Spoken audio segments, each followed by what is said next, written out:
দুপুরবেলা টক টক কিছু খাইতে কার কার ভালো লাগে জানি না, আমার কাছে তো টক অনেক পছন্দ।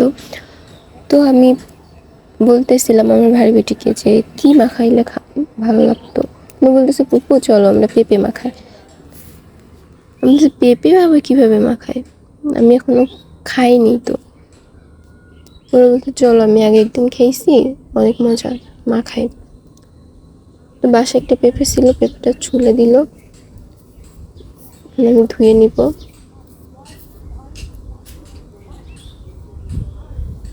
আমার ধোয়া শেষ, এখন আমি পেঁপেটা মেশিন দিয়ে কুচিয়ে নেব। অনেক শক্ত, কুচাতে পারতেছিলাম না, অনেক কষ্ট করে আমি একটা কুচিয়েছি,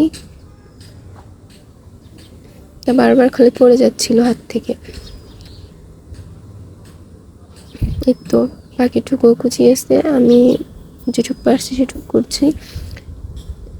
এই তো এখানে মরিচ নিয়ে নিয়েছি, 3টা মরিচ নিয়েছি। ও বলতেছে আরো না, আমি বলতেছে না, এত মরিচ আমি খাইতে পারবো না।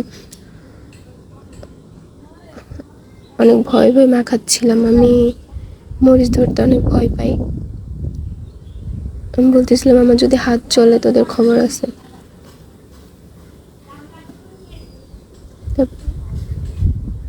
আমি বলতেছি লেবু না দিলেও হয়, তারপরে লেবু দিচ্ছি।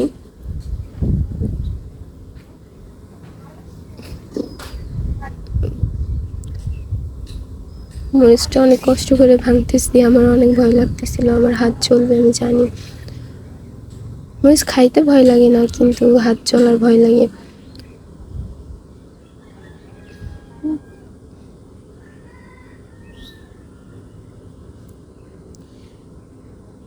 ভালো করে মাখিয়ে নিব। ফার্স্ট খাবো পেঁপে মাখা, জানি না কেমন লাগবে।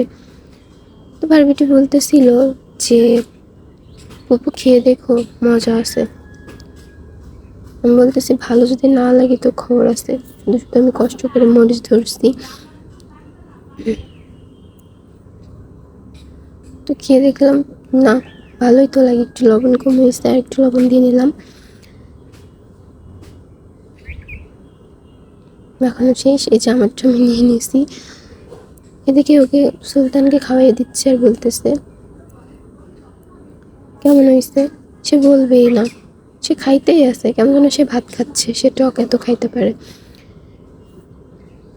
অনেক বলার পরে বলতেছে মজা হয়েছে খাওয়ার শেষের দিকে।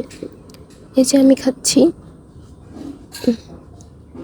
প্রথম পেঁপে মাখা খাচ্ছি, জানতাম না যে এত মজা হয়। তো ভালোই লাগলো, আপনারাও মাখিয়ে খেতে পারেন, অনেক স্বাদ।